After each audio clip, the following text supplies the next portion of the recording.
sabda pengetahuan itu bisa menjadi sumber rahmat, meneguhkan atau menghibur dan menguatkan kita. Seperti itu ya. Baik, jadi tadi kan masih banyak lagi. Artinya apa? Setiap dari kita itu bisa dipakai oleh Tuhan dengan sangat efektif untuk menolong orang lain lewat doa-doa yang dibimbing oleh sabda pengetahuan. Seperti itu ya.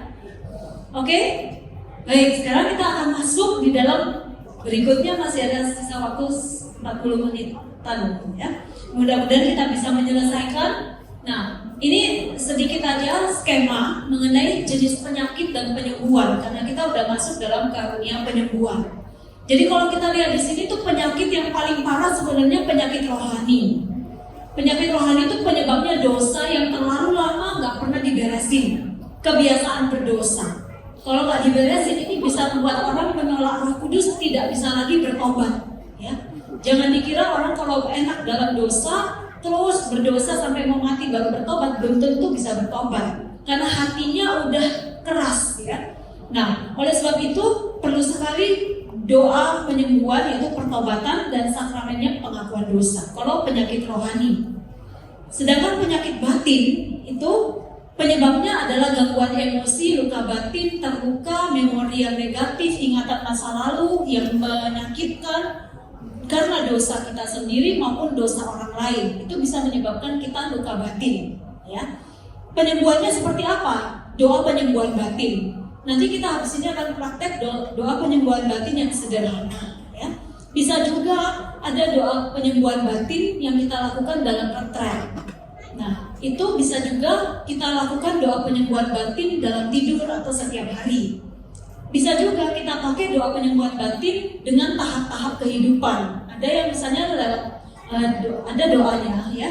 Sejak dalam kandungan orang sudah bisa terluka. Misalnya mengalami penolakan, mau digugurin. Waktu lagi hamil orang tuanya bertengkar terus, ekonominya nggak bagus, penuh kekhawatiran. Maka kita waktu bayi itu sudah bisa menyerap emosi itu dan memasukkan semua dalam alam bawah sadar kita ya, sehingga mungkin kita menjadi orang yang nggak percaya diri, ragu-ragu dan lain sebagainya. Itu efeknya banyak. Tetapi karya Tuhan itu nggak dibatasi oleh apapun. Kita bisa sembuh ya, termasuk dalam kandungan yang luka-luka itu bisa disembuhkan lewat doa penyembuhan batin.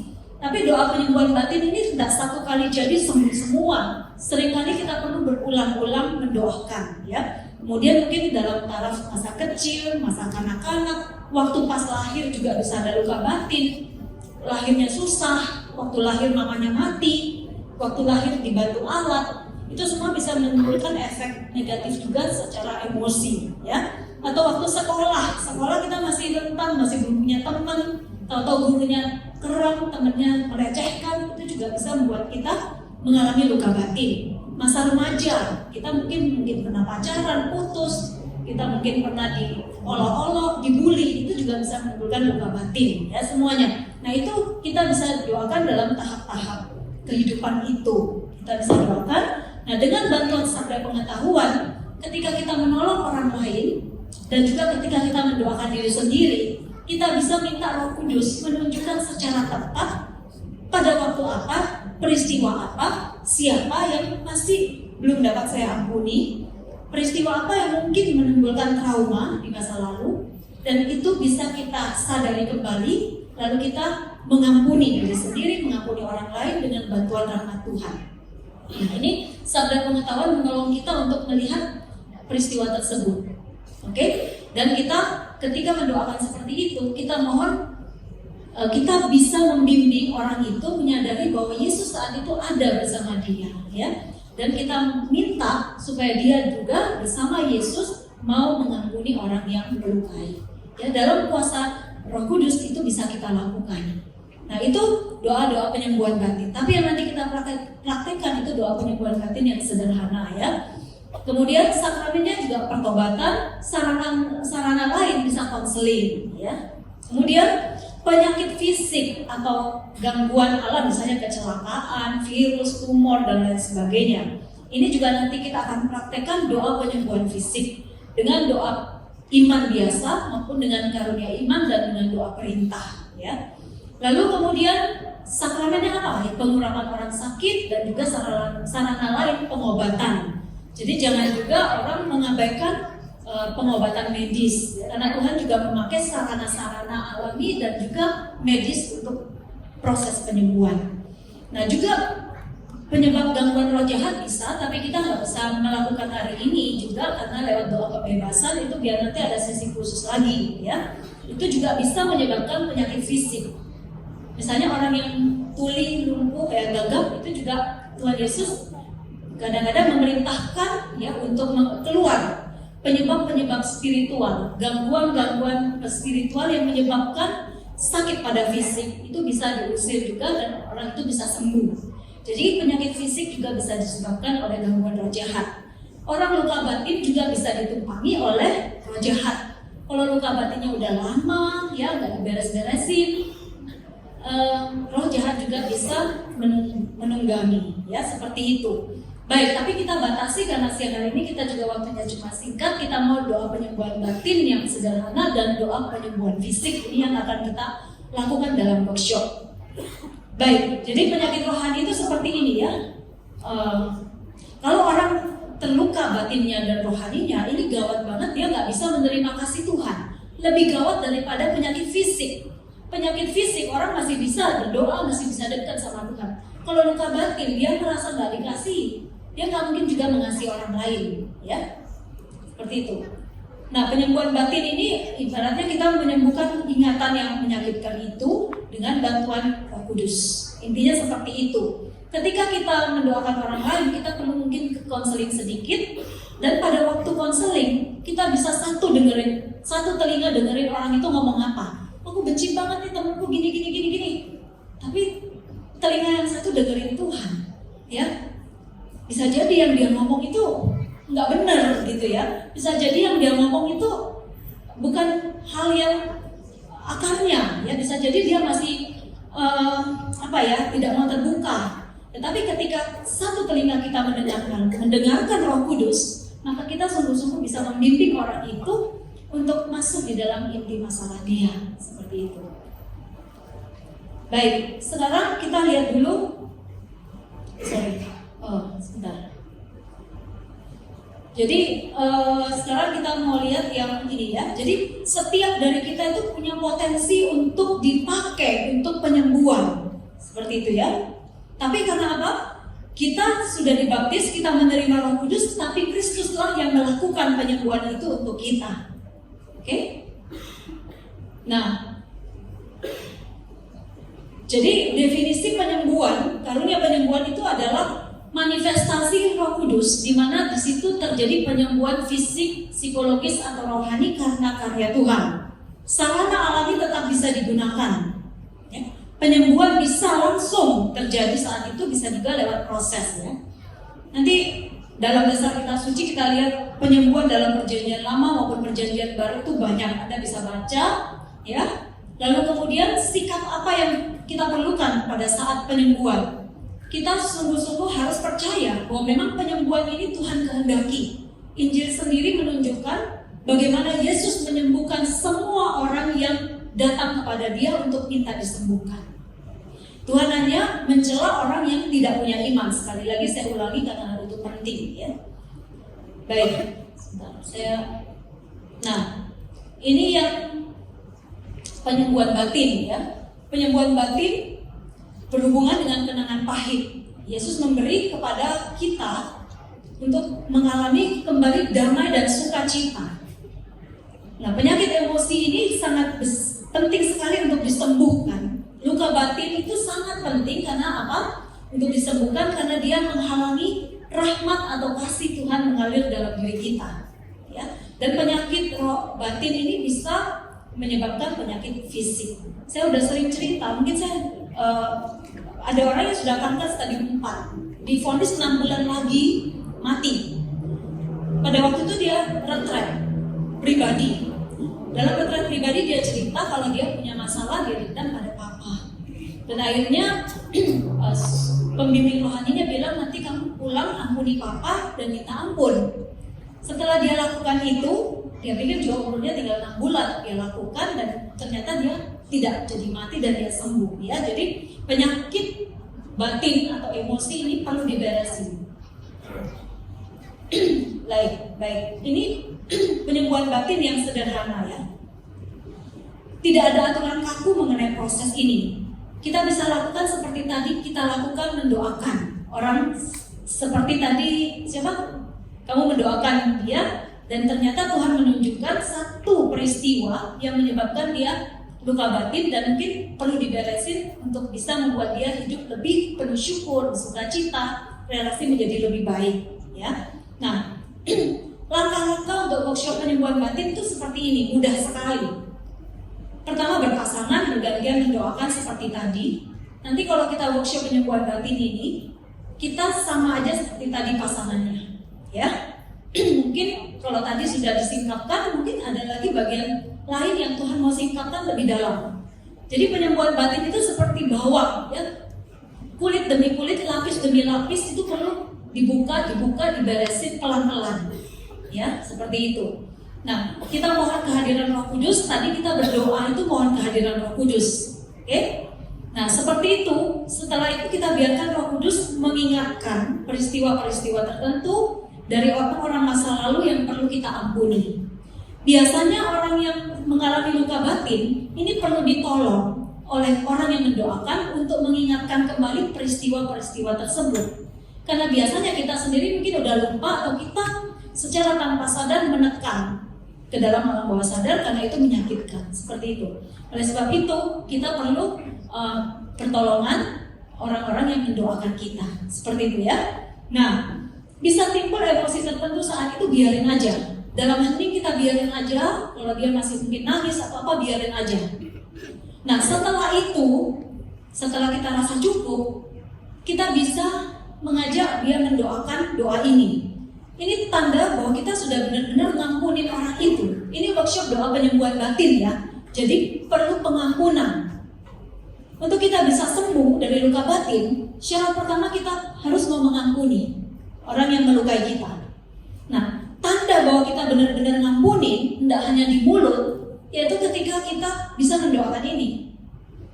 Kadang-kadang kita mau bilang ya udahlah, tak ampuni biar Tuhan yang balas. Nah, kalau ngomong Tuhan yang balas, itu implisit, udah biar kamu dibalas berkali-kali lipat, gitu kan? Implisitnya gitu, tapi dengan cara yang tampaknya kudus. Tapi sebenarnya kita belum ikhlas mengampuni benar. Saya sendiri waktu pernah mengalami luka di fitnah waktu kuliah, saya tuh marah banget, kecewa banget, sakit hati. Kemudian waktu dalam retret luka batin, kan ada pembasuhan kaki. Saya disuruh membasuh kaki. Saya nolak, saya bilang kok enak dia udah nyakitin terus saya begitu aja ngampuni. Tapi karena agak didorong-dorong, dipaksa-paksa, ya sudah saya ikutin.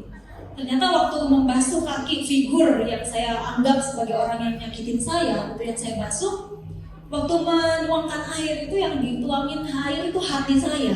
Jadi hati saya itu betul-betul mengalami kesejukan dan saya bisa loh begitu aja mengampuni. Ini benar-benar rahmat Tuhan ya. Jadi rahmat Tuhan akan mengikuti tindakan iman kita. Ketika kita mau melangkah mengatakan aku mau Tuhan tapi aku nggak mampu, pada saat itu Roh Kudus yang memampukan kita, memberikan kita rahmat untuk bisa mengampuni. Seperti itu ya. Nah, doa ini penting nih.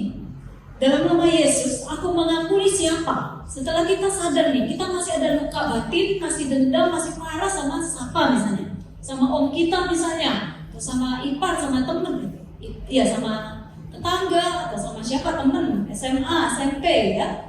Aku berdoa agar mereka dilepaskan dari segala hukuman dan konsekuensi buruk akibat dosa ini. Ini penting ya, untuk menunjukkan kita udah ngampunin, kita mau orang itu nggak ngalami itu hukuman dosanya, dan bahkan kita mohon kepada Yesus untuk memberkati mereka dengan sukacita, memberkati mereka dengan damai sejahtera, kebahagiaan dan kasih, dan semoga mereka sejahtera di dalam segala hal.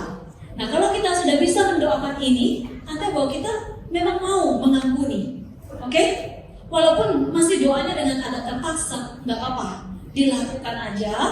Paling nggak Tuhan melihat kita sudah mengambil satu langkah, ya satu langkah iman. Kita mau, yang memampukan kita itu Roh Kudus. Karena namanya orang sakit hati itu sulit sekali memang ya. Tetapi dengan kuasa Roh Kudus kita bisa. Seperti itu ya. Oke, ini doanya diamalin aja, kapan-kapan didoakan ya. Aku mengampuni siapa namanya untuk peristiwa apa? Peristiwa apa? Misalnya dia pernah mukulin aku, pernah fitnah aku, pernah ngambil duitku, pernah mutusin aku, pernah mengkhianati aku, ya. Dan aku berdoa supaya dia dilepasin dari hukuman dosa, ya. Jadi jangan ada lagi perkataan ya biar Tuhan yang balas, oke? Tapi kita malah minta Tuhan lepaskan dia dari hukuman dosa. Setuju? Mau kita praktekin? Mau nggak? Mau ya? Nah, setelah ini baru kita masuk ke dalam praktek penyembuhan fisik. Udah kita langsung doain penyembuhan batin dulu ya. Setelah itu baru kita masuk ke penyembuhan fisik. Lalu kita tutup. Setuju? Ada yang mau tanya? Kita nggak usah pakai doa, langsung aja. Doa ya, saling mendoakan ya. Nyambung sama yang tadi, terus minta sama Tuhan. Tapi sekarang kita arahkan untuk penyembuhan batin. Kalau saudara-saudari yang sedang kita doakan masih ada beban ya, luka, orang yang perlu diampuni, kita mohon saat ini Tuhan singkapkan melalui sabda pengetahuan. Silakan Anda bebas aja ya. Anda misalnya teringat waktu mendoakan, kemudian ada gambaran seseorang siapa, Anda boleh sampaikan kepada dia. Kalau dia konfirmasi, Anda bisa teruskan doakan. Hening juga boleh, bahasa Arab boleh, bahasa Indonesia boleh. Tapi setelah itu terakhirnya coba diarahkan untuk mendoakan ini. Oke? Bisa dipahami? Jadi Anda bebas aja. Ini sederhana, tapi kalau kita dengan sabda pengetahuan pasti nanti efektif gitu. Setuju? Baik, mari kita mau dalam hening. Kita nggak penyembahan sama-sama. Anda boleh tentukan mau bahasa Roh, mau bahasa Indonesia, mau hening, silahkan. Tapi sungguh-sungguh kita mohon, kita arahkan doa kita, mendoakan teman kita ini untuk penyembuhan batin. Kalau masih ada yang perlu diberesin, mari kita masuk di dalam doa. Ya Allah Bapa, Putra dan Roh Kudus, saat ini pandanglah kami anak-anak-Mu. Kami sungguh rindu Tuhan untuk disempurnakan di dalam kasih kepadamu dan kepada sesama. Namun seringkali Tuhan, beban dosa kami sendiri maupun beban dosa yang masih kami ikat karena perbuatan orang lain dan belum kami lepaskan lewat pengampunan yang masih membebani hubungan kami dengan Engkau, sehingga kami sulit untuk mengalami kasih-Mu dan mengasihi Engkau serta sesama. Saat ini Tuhan kami mau lepaskan. Bantulah kami dengan karunia sabda pengetahuan dan sabda kebijaksanaan untuk menolong saudara-saudari yang sedang kami doakan ini, untuk menyingkapkan apa dan hal-hal yang masih perlu disembuhkan dalam batin mereka. Berkaryalah ya Roh Kudus secara bebas di dalam hidup kami saat ini. Berkaryalah ya Roh Kudus. Terima kasih.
boleh bergantian.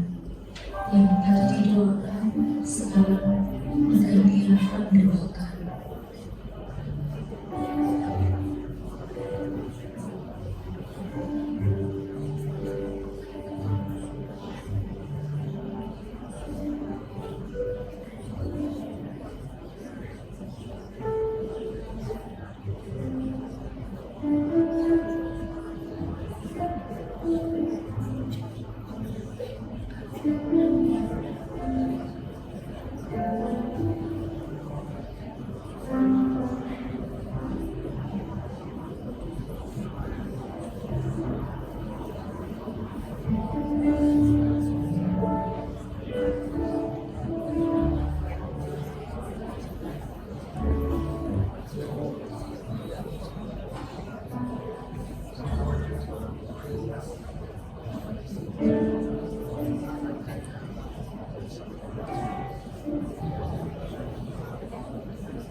Kota yang terbaik yang dimuliakan berikan atas diri mereka dan seluruh keluarga. Terima kasih Tuhan, terima kasih.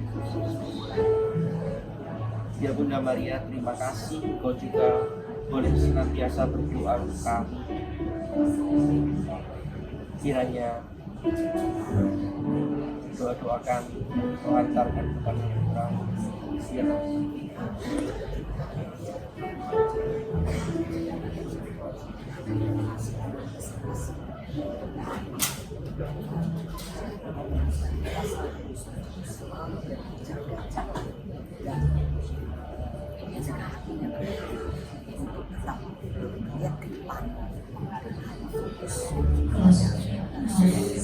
telah memilih dia.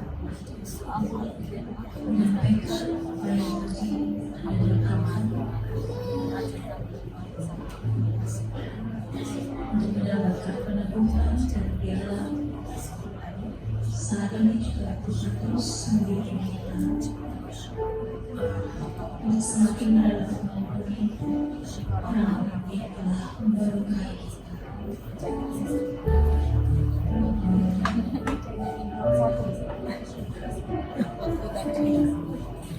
Mungkin bersama dapat kita selesaikan pada saat ini.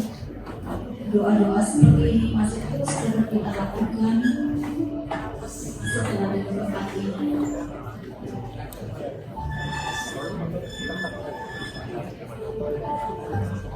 Terima kasih Tuhan atas kesempatan kami boleh saling didoakan dan saling mendoakan.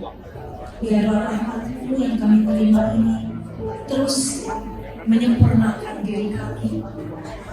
Proses penyembuhan ini boleh terus kami alami dalam hari-hari ke depan. Terima kasih Tuhan atas kasih-Mu. yang boleh kami terima. Kami bersyukur kepada. Terima kasih. Terima kasih Yesus. Mari kita menaikkan satu pujian kita kepada Tuhan. Biarlah Tuhan terus saat ini memimpin kita, menyempurnakan penyembuhannya di dalam diri kita.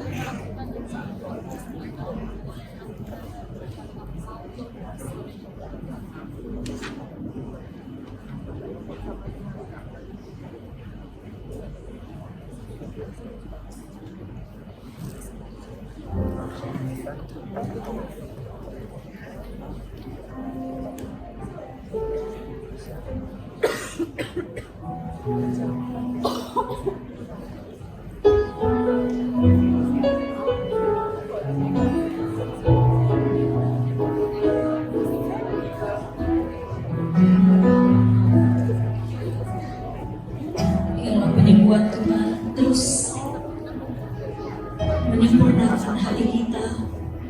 Biarlah rahmat dan kuasa Roh Kudus saat ini yang telah kita alami, kasih-Nya terus mengalir dalam hati kita dan menyembuhkan kita.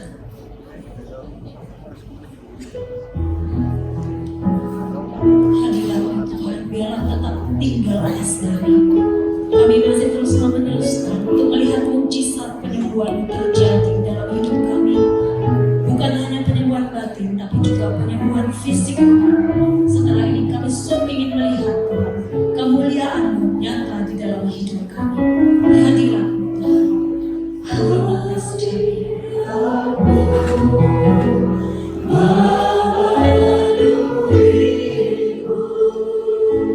Mari kita boleh berdiri sekarang.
Untuk melihat bahwa kemuliaan-Mu sungguh nyata dalam hidup kami, dan Kau mau turun atas kami. Kemuliaan-Mu mau dinyatakan di tempat ini Tuhan.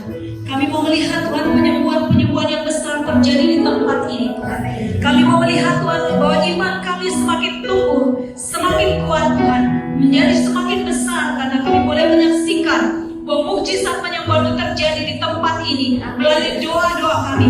Inilah kami anak-anak-Mu Tuhan, kami siap untuk Kau pakai. Biarlah Kau tanamkan firman-Mu dalam hati kami, dan firman itu boleh bertumbuh, berbuah, tepat beratus kali lipat di dalam pelayanan, di dalam hidup kami masing-masing. Terima kasih, terima kasih Yesus. Kami memuji Kau dan bersyukur kepada-Mu. Terima kasih Yesus. Terima kasih. Melihat pada Bapa, Putra, dan Roh Kudus. Amin. Mari saudara-saudari, kita masih ada nih yang terakhir. Silakan duduk. Model dasar untuk penyembuhan fisik. Jadi tadi kita udah melihat penyembuhan batin. Capek nggak? Capek ya? Capek duduk. Kalau capek duduk boleh berdiri. Boleh nggak berdiri? Ya. Anda boleh bebas, mau berdiri gak apa-apa. Kita mau lihat penyembuhan fisik. Tadi sama-sama kita udah lihat bahwa setiap orang yang sakit itu mau sembuh. Dan inilah saat Tuhan juga mau menyatakan kemuliaannya atas kita masing-masing. Bahwa kita semua bisa dipakai sebesar harapan kita kepada Tuhan. Jadi kalau kita sungguh minta kepada Tuhan untuk dipakai pada penyembuhan-penyembuhan yang besar, maka itulah yang juga akan kita dapat. Oleh sebab itu mulai saat ini, hari ini, bacalah banyak kisah-kisah penyembuhan, mukjizat-mukjizat yang Yesus lakukan dan para kudus lakukan. Kalau Anda baca buku, itu sebenarnya para kudus itu juga membangkitkan orang mati. Ada kisah 400 orang mati dibangkitkan, ya. Bukan hanya penyembuhan, mukjizat juga terjadi dalam gereja Katolik, termasuk membangkitkan orang mati. Kalau Anda lihat di YouTube ada Damian Stein, ada Suster Bridge McKenna, itu banyak penyembuhan-penyembuhan besar terjadi. Pada waktu adorasi dalam suatu pelayanan doa yang dipimpin Suster Bridge McKenna, dia berbiasa memberikan retret-retret untuk para imam. Penyembuhan seperti ginjal yang hanya satu menjadi dua kembali, ya satu karena sudah dioperasi menjadi dua kembali itu ada. Dan banyak penyembuhan-penyembuhan besar. Tumor dalam seketika juga hilang. Anda bisa lihat YouTube-nya Damian Stein. Di situ banyak sekali penyembuhan-penyembuhan besar terjadi. Dan beberapa yang saya tulis dalam PowerPoint ini saya ambil juga dari pengajarannya Damian Stein. Ya. Jadi kita harus memberi makan iman kita sendiri untuk kita bisa melihat mukjizat dan penyembuhan-penyembuhan yang semakin besar terjadi di dalam pelayanan kita. Oke? Jadi sebesar pengharapan kita, maka sebesar itulah juga doa kita, dan sebesar itulah juga mukjizat yang akan dinyatakan di dalam pelayanan kita. Setuju? Maka oleh sebab itu, coba kita mau lihat sekarang. Tadi kan kita udah sepakat ya, bahwa iman itu nggak tergantung perasaan.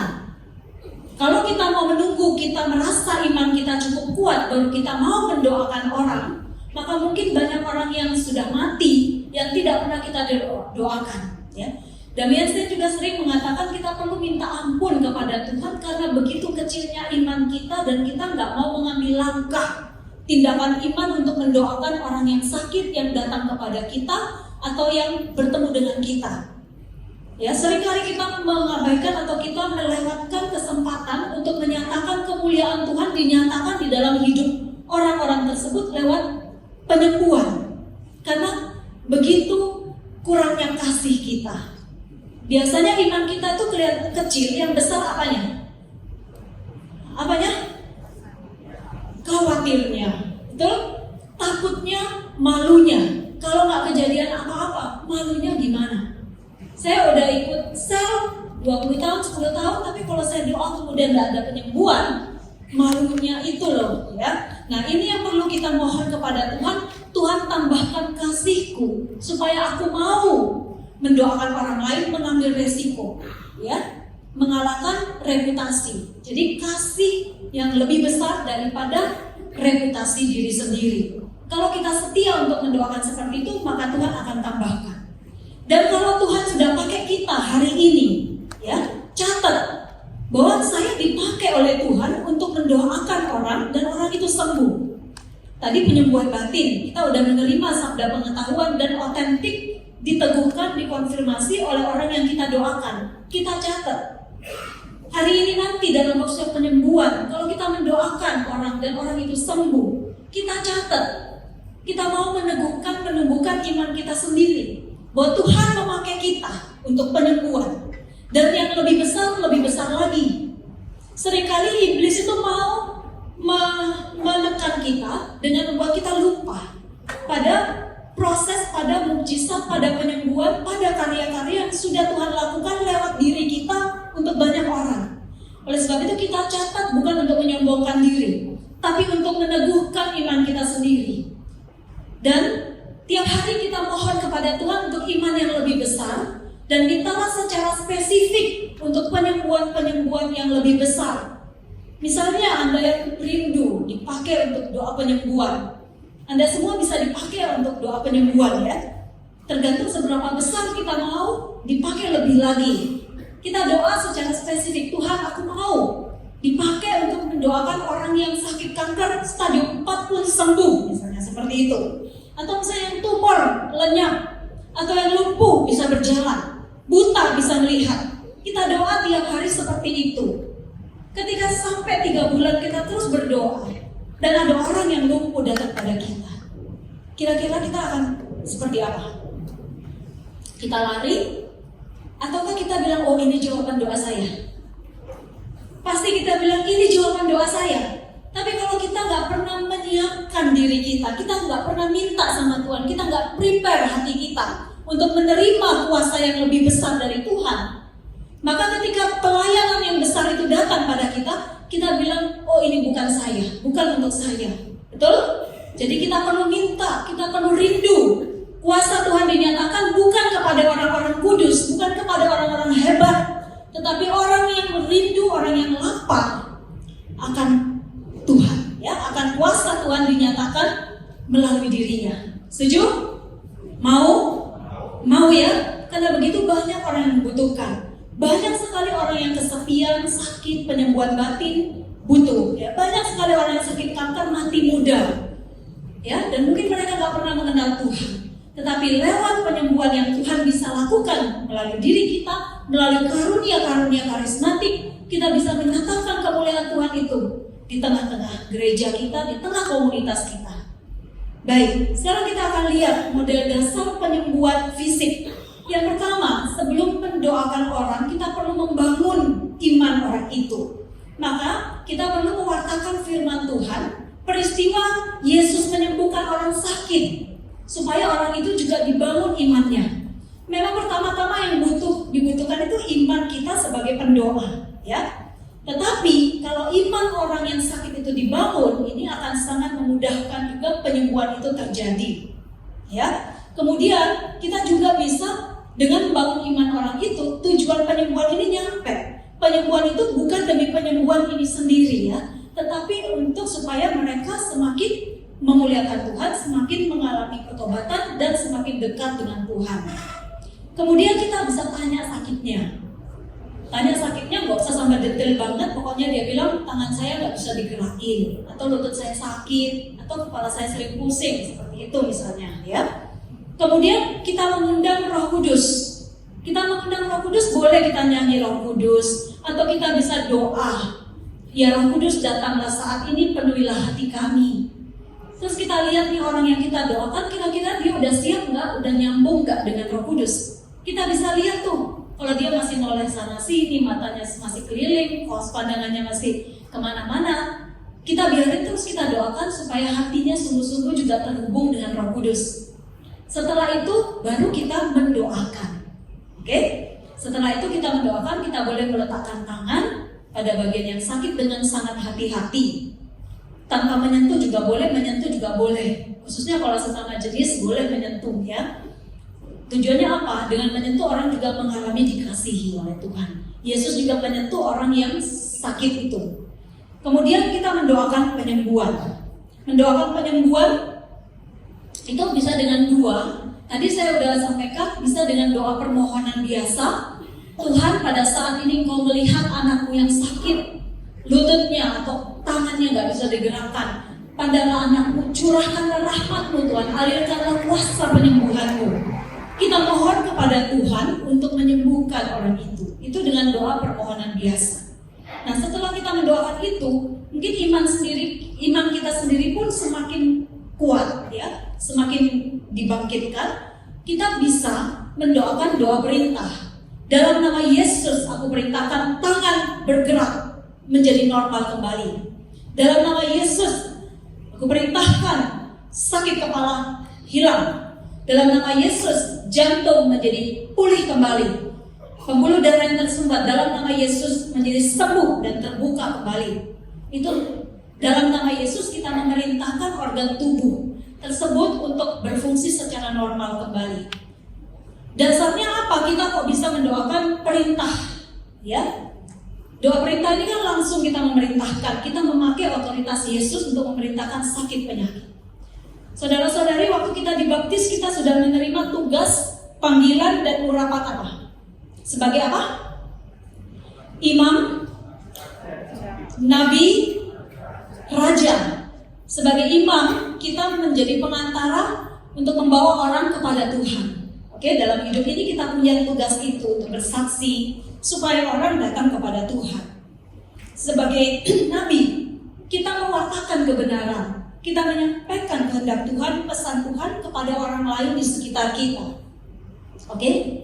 Sebagai raja, sering kita nggak pernah pakai otoritas ini. Adam ketika diciptakan, dia diberi otoritas untuk memberi nama kepada ciptaan. Betul? Memberi nama itu bukan seperti memberi nama hewan piaraan. Anjingku namanya Brownies atau apa, bukan seperti itu. Tetapi ada kuasa, ya. Seperti Yesus memberi nama kepada Petrus, dia menjadi batu karang, ya. Ada kuasa di dalam perkataan itu. Adam diberi kuasa untuk menguasai ciptaan tersebut. Oke? Nah, ini adalah keadaan ketika belum jatuh dalam dosa. Nah, ini sebenarnya otoritas yang kita miliki sebagai orang-orang yang sudah dipulihkan kemuliaannya lewat penebusan Yesus. Kita punya otoritas sebagai raja atas segala ciptaan. Dan tubuh kita ini udah didesain untuk mendengarkan penciptanya. Ya. Kuasa pencipta itu kuasa Allah sendiri.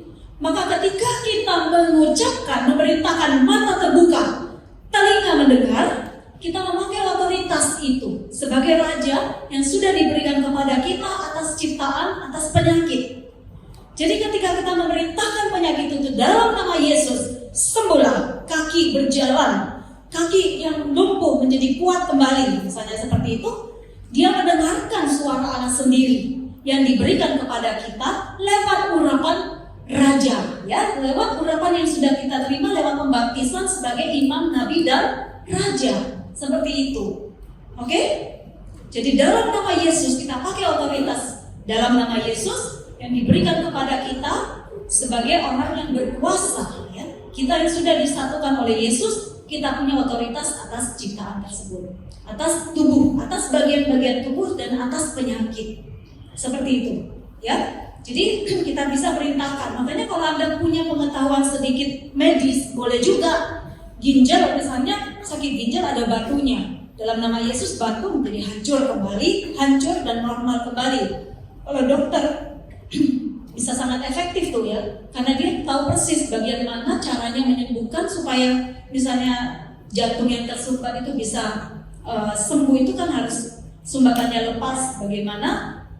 Dalam doa perintah kita bisa memakai perintah yang sederhana untuk sesuai dengan medis supaya penyembuhan itu bisa terjadi. Misalnya orang yang sakit diabetes gitu. Diabetes itu masalahnya apa? Pankreasnya kan? Diabetes pankreasnya menghasilkan insulin, ya. Kita bisa memerintahkan dalam nama Yesus pankreas menjadi normal kembali. Seperti itu. Orang yang sakit diabetes. Jadi kalau kita punya pengetahuan sedikit tentang itu baik. Nah, ini doa, cara mendoakan dengan doa perintah, doakan penyembuhan. Setelah kita mendoakan itu, kita bisa minta kepada orang tersebut untuk melakukan apa yang tadinya dia nggak bisa lakukan. Misalnya tadi dia tuli, dia nggak bisa dengar. Dalam nama Yesus kita perintahkan telinga terbuka, ya. Dan setelah kita perintahkan 1-2 kali, dan setelah itu kita coba orang itu, coba kamu tutup telinga kirimu, karena kanannya nggak bisa dengar. Anda mengucapkan sesuatu, dia bisa dengar nggak? Atau kalau tangannya yang tadinya nggak bisa digerakkan, coba disuruh menggerakkan. Kita suruh dia melakukan apa yang tadinya nggak bisa dilakukan. Nah, setelah itu kalau ada kemajuan tapi belum sempurna, bisa tapi masih sakit, kita ulangi lagi tahap yang sebelumnya. Kita doakan lagi doa penyembuhan. Kita bisa dengan doa permohonan biasa atau kita bisa doakan doa perintah lagi dalam waktu 2-3 menit. Jadi doa penyembuhan fisik ini 5 menit selesai. Oke? Kita bisa ulangi lagi sampai 2 kali atau 3 kali. Kalau sudah mentok, nggak ada lagi kemajuan apa-apa, kita bisa tutup akhirnya dengan doa syukur. Ya, doa syukur dan bisa juga dengan bahasa roh. Kalau misalnya tidak terjadi penyembuhan apa-apa, kita juga bisa doakan doa berkat, doa kasih, doa damai untuk dialami oleh orang tersebut. Supaya dia pulang tidak dengan tangan kosong, tapi dia sungguh-sungguh juga mengalami rahmat kasih Tuhan, damai Tuhan. lewat doa kita. Seperti itu ya. Ada yang mau tanya? Kira-kira bisa dipahami nggak nih tadi penjelasannya? Udah capek duduk ya rasanya ya. Jadi iman kita ini nomor satu. Iman yang didoakan sekunder, tapi yang primer iman kita. Imanmu telah menyelamatkan, ya. Doa yang lahir dari iman menyelamatkan orang sakit itu, dan seterusnya. Jadi kita tidak harus menunggu orang tersebut, kita sendiri merasa iman kita cukup besar, tapi kita lakukan ketika orang datang kepada kita minta didoakan. Baik, ini yang tadi sudah saya sampaikan. Kita lihat lagi menit pertama undang Roh Kudus, cukup 1 menit aja, 1 menit. Kemudian menit kedua kita tunggu sebentar sampai orang itu sungguh-sungguh juga siap. Setelah itu baru kita menit ketiga kita doakan. Menit ketiga kita ungkapkan syukur. Atau sebelum kita ungkapkan syukur, kita bisa ulangi lagi doa permohonan dan doa perintah itu. Jadi satu orang nanti 5 menit mendoakan maksimal gitu ya. Nah, kita nanti berkelompok 3 orang, 1 didoakan, sebutkan sakitnya di mana, 1 teman mendoakan dengan bahasa Indonesia, dengan bahasa roh, dengan urutan tadi. Undang Roh Kudus, tunggu temannya udah siap, doakan doa permohonan atau langsung doa perintah. Kadang-kadang doa perintah langsung itu juga boleh tanpa doa permohonan, karena biasanya Yesus juga mau menyembuhkan dengan cepat. Oke? Setelah itu kalau ada, kita cek sudah membaik nggak? Kalau sudah ada kemajuan belum sempurna, kita ulangi lagi doa perintahnya. Oke? Dalam nama Yesus, tangan sembuh atau kaki sembuhlah. Seperti itu. Kemudian setelah itu baru kita bersyukur. Yang temennya yang di belakang itu mendukung dalam doa bahasa roh aja, tapi nggak usah keras-keras supaya doa yang bahasa Indonesianya kedengeran. Bisa dipahami? Setelah itu tuker. Yang didoakan, mendoakan. Yang di belakang bisa mendoakan. Ya pokoknya tuker supaya berdiri semua. Bisa ya? Kita praktek ya. Siap? Ada waktu nih pas 20 menit. Mudah-mudahan kita bisa selesai 15 menit. 5 menit terakhir kita bisa bersyukur bersama, berdoa Roh Kudus, dan mungkin 1 doa kesaksian. Baik, sebelum kita sudah pilih kelompoknya bertiga, tolong pilih bertiga sekarang untuk kita masuk di dalam workshop penyembuhan fisik. Coba bertiga langsung. Kita mau nyanyi 1 lagu dulu bisa? Bertiga.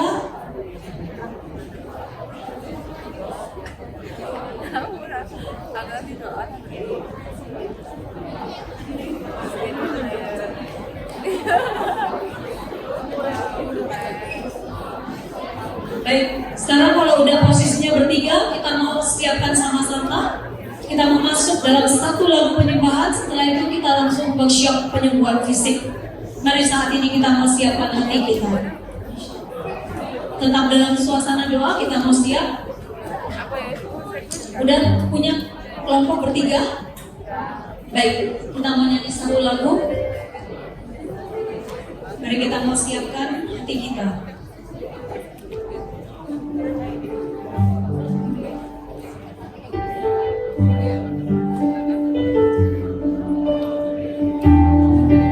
Mari kita mau siapkan hati kita. Kita mau angkat pujian ini dan kita mau menyatakan bahwa kuasa Tuhan sungguh besar dan terjadi di tempat ini atas kita masing-masing, dan Tuhan akan mau mencurahkan karunia penyembuhan ini buat kita ketika kita menumpangkan tangan bahwa kuasa Tuhan tercurah atas orang yang kita doakan.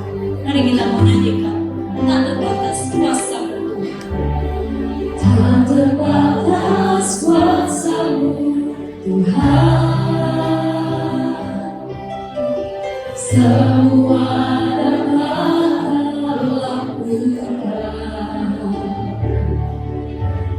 apa yang kelihatan mustahil bagimu, itu sangat mungkin bagimu. Di saat ku tak berdaya, kuasa-Mu yang sempurna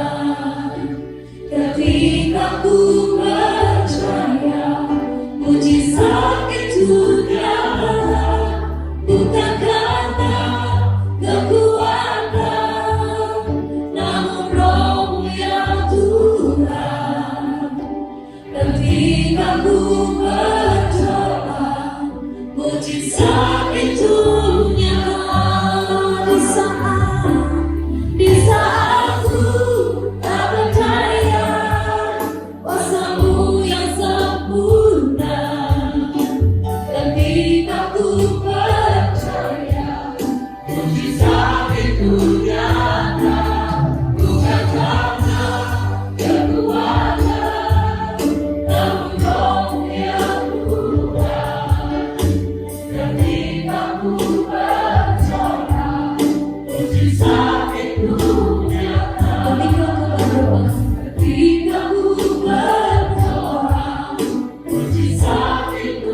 Ketika ku percaya, ketika ku percaya, mujizat itu nyata.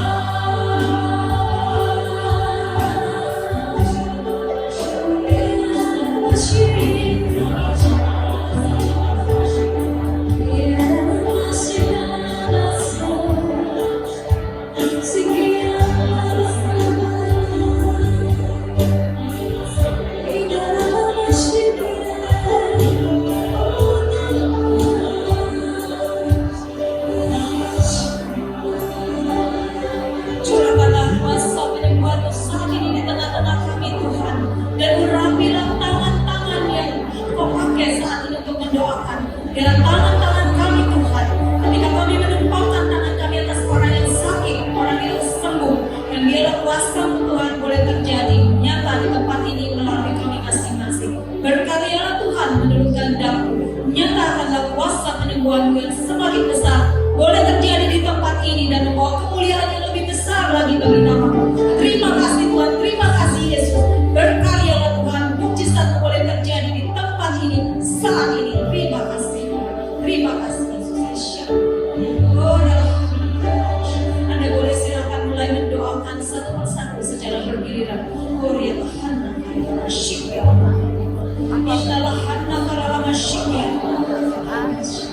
Anda boleh berdiri, boleh duduk, silahkan. Jika Anda mau berdiri juga boleh.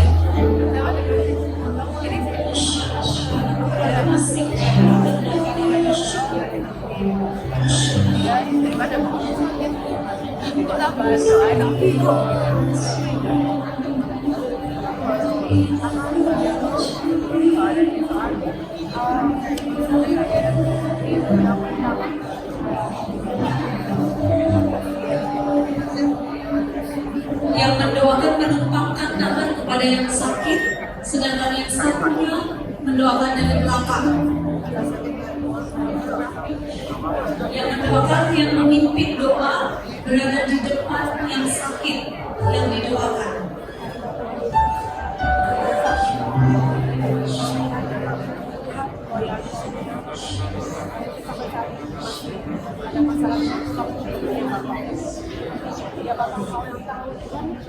Yang mendoakan berada di depan, yang membantu doa berada di belakang.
Kami mohon Tuhan, kami yang menumpangkan tangan bagi Tuhan.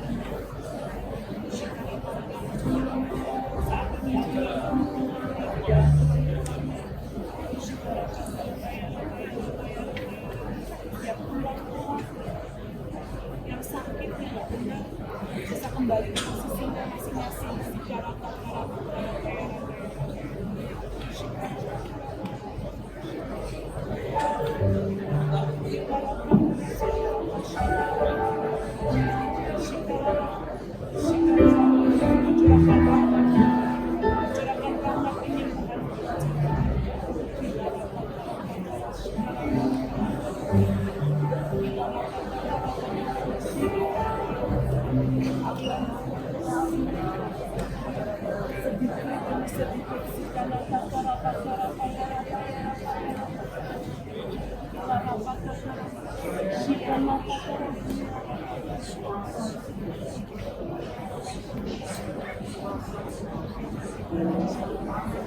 Dua menit lagi kita mau bersama-sama masuk di dalam pencurahan sama-sama untuk mengakhiri seluruh rangkaian seminar Karunia Kudus ini. Bagi yang belum didoakan, mari kita mau sama-sama selesaikan dalam waktu 2 menit ini.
Oke, bagian sudah selesai.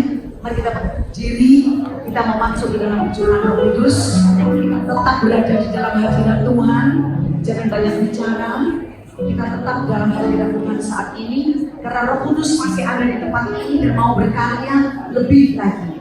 Mari saat kita mau bersama, kita percaya Roh Kudus hadir di tempat ini.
Kau curahkan karunia-karunia Roh Kudus-Mu secara baru Tuhan.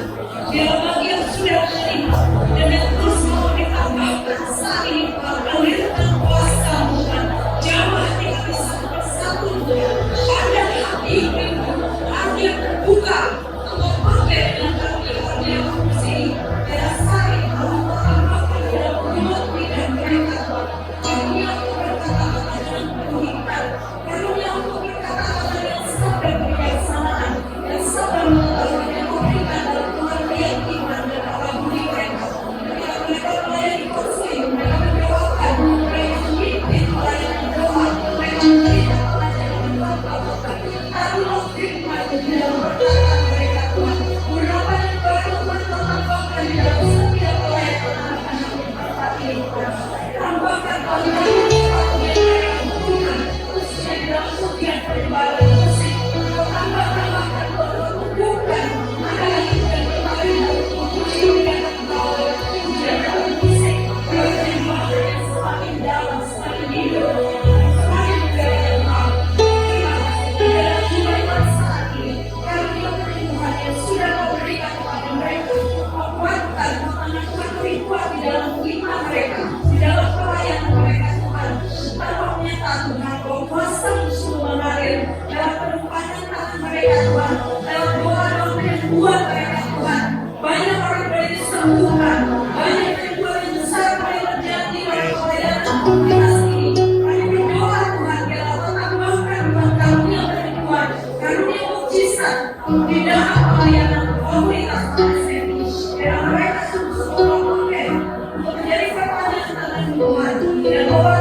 dalam nama Dia Yesus, biar karunia disana semakin dikuatkan dalam hidup asli. Kami berdoa Tuhan, biar semakin banyak pengajar-pengajar yang baru dan pertambahan dan Kau tumbuhkan di dalam komunitas ASN ini.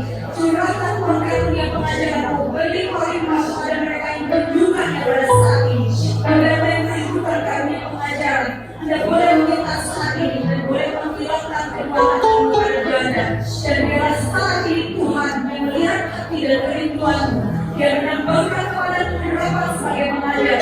Biar kuasa-Mu bukan cuma di tempat ini, bagi yang merindukan untuk mengajar saat itu Engkau tambahkan karunia ini di dalam mulut mereka Tuhan, di dalam akal budi mereka Tuhan, Kau berikan hikmat, pengetahuan iman, pengetahuan iman Tuhan, berikan ajaib Tuhan, untuk mereka menyampaikan kebenaran firman-Mu dengan penuh kuasa, dengan penuh rahmat, dengan sederhana dan menyentuh hati para yang mendengarkan.